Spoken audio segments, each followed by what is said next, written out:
안녕하십니까. 조갑제TV 시청자 여러분, 저는 조갑제닷컴의 조세별입니다. 지금 시각은 2021년 1월 5일 밤 9시를 가리키고 있습니다. 2021년 새해 들어서 가장 뜨거웠던 뉴스는 정치권 뉴스도 또 코로나 관련 뉴스도 아니었습니다. 바로 생후 16개월의 입양아 정인이의 사망 사건이었습니다.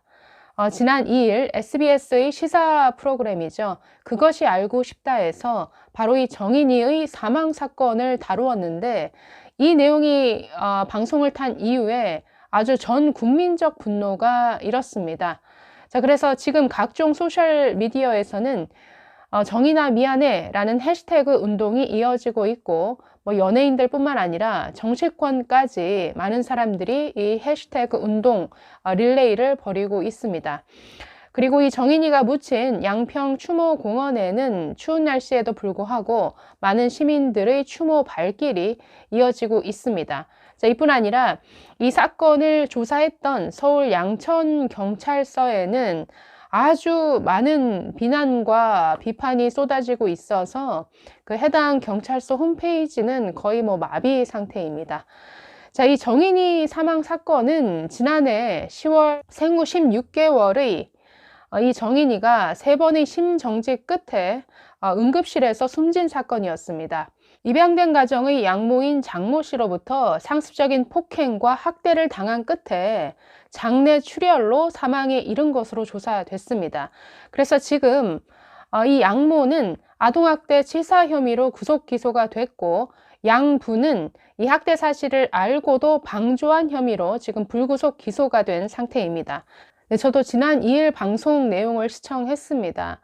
사실 지난 10월에 있었던 이 사망 사건, 그리고 학대를 통해서 사망에 이르게 되었다라는 사건 내용은 알고 있었지만, 사망 당시 이 아이의 상태가 이 정도로 충격적일 줄은 사실 몰랐습니다. 그래서 방송을 보는 내내 정말 저도 아이가 있는 부모로서 참 참담함을 금할 수가 없었고, 사람이 이렇게 악할 수가 있는가라는 것을 참 많이 느꼈는데, 이 아이의 사망 당시 상태는 너무나 충격적이었습니다.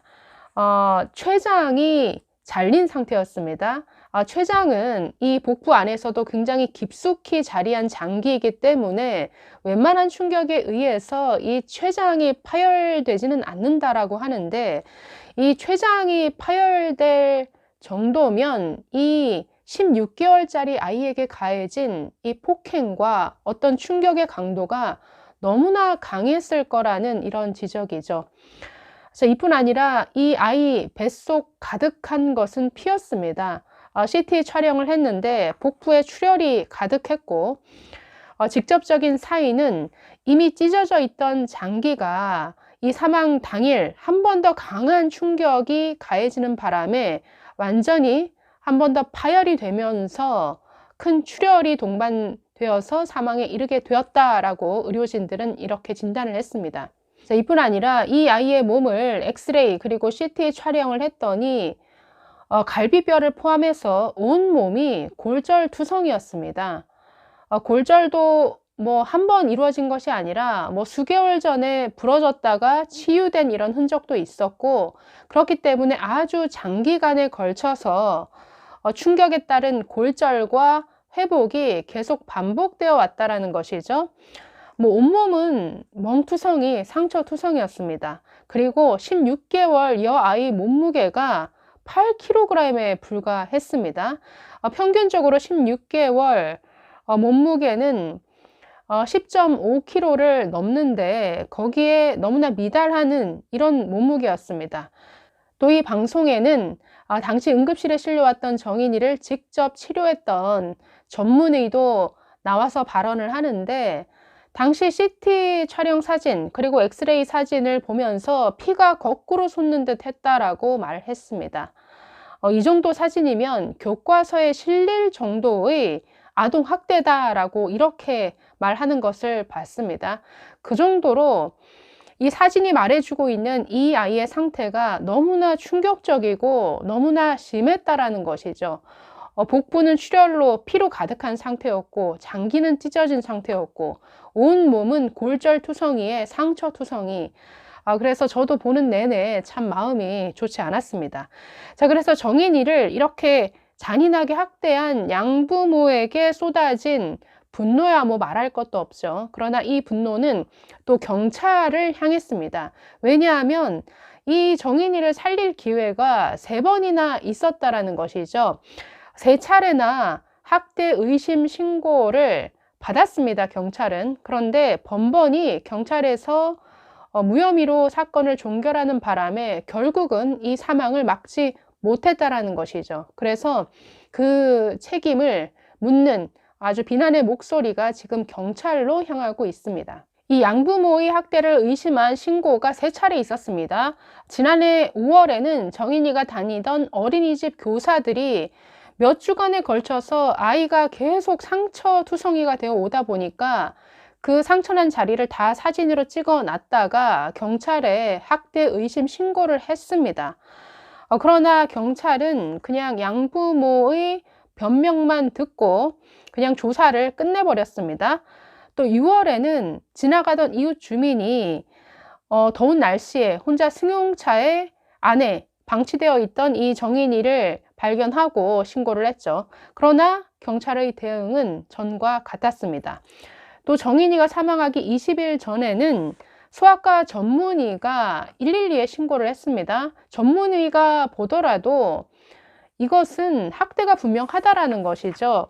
누군가 이 아이의 입을 억지로 벌려서 찢은 듯한 이런 상처가 있었고 또 몸무게가 너무나 현저히 떨어졌기 때문이죠.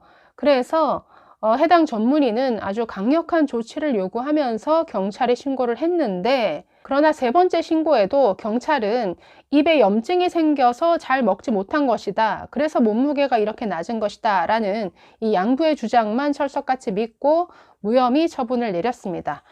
자, 그래서 결국 막지 못하고 이 아이는 결국 사망에 이르게 됐는데요.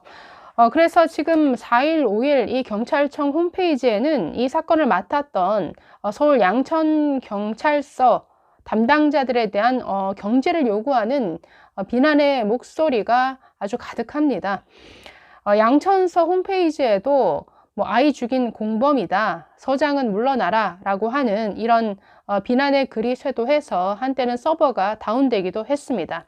그리고 3일 청와대 국민청원 게시판에는 양천경찰서가 아동학대를 방조한 것이다, 담당자들을 파면하라 라고 하는 이런 청원의 글이 올라오기도 했습니다.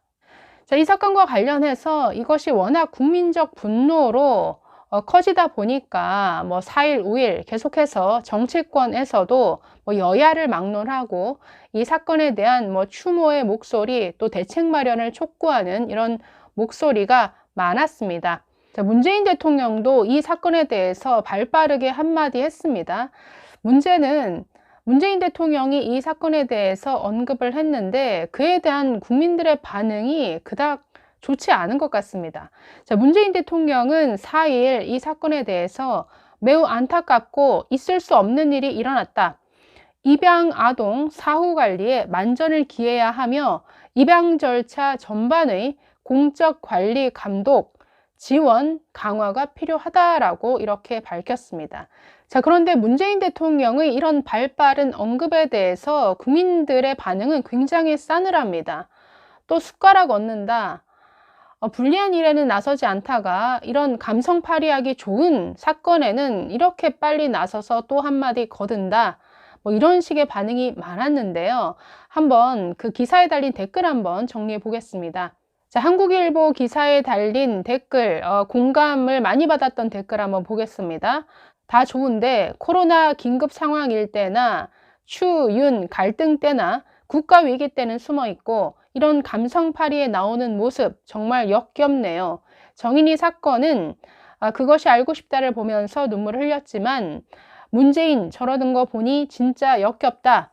당신 국가를 위해 뭐 하나라도 할 생각을 하세요. 또 다른 댓글입니다. 생색나는 곳은 나타나고 보다 큰 책임을 져야 할 곳은 안 나타나는 졸통이라는 이런 지적입니다. 역시 비슷한 댓글인데요. 이견이 있기 어려운 사건에는 적극적으로 말씀을 하시네. 이 비겁한 문재인아, 추, 윤 갈등 부동산 폭등에는 코빼기도 안 보이더니 이 사건에는 바로 등장하시네. 네, 또 다른 댓글입니다. 하여간 이 사람은 책임질 일이 있을 때는 꼭꼭 숨어 있다가 내 덕, 남 탓할 때는 귀신같이 나타남. 네, 또 다른 댓글입니다. 또 숟가락 얹어놓고 생색내는구나. 입양아 학대 사건이 이번이 처음이 아닌데 그동안 뭐 하다가 국민 여론 들끓으니 숟가락 얹고 있어. 네, 또 보겠습니다. 문재인 씨 당신 보고 왜 선택적 정의라는지 모르시죠?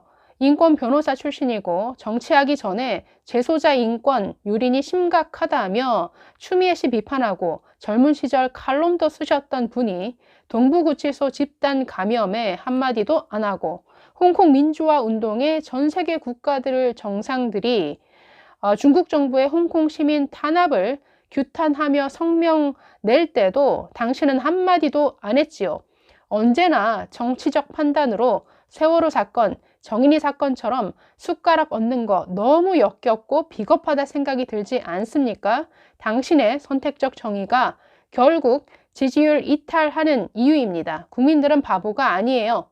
네, 생후 16개월 된 아이 정인이의 너무나 참담한 죽음에 사람들이 느끼는 이 분노는 참 비슷한 것 같습니다. 그러나 이 사건에 숟가락 얹듯 한마디 하는 대통령의 모습에 느끼는 실망감도 댓글에서 보는 것처럼 비슷한 것 같습니다. 이렇게 생색내기 쉬운 사건에만 등장하는 이 대통령의 뭔가 비겁함?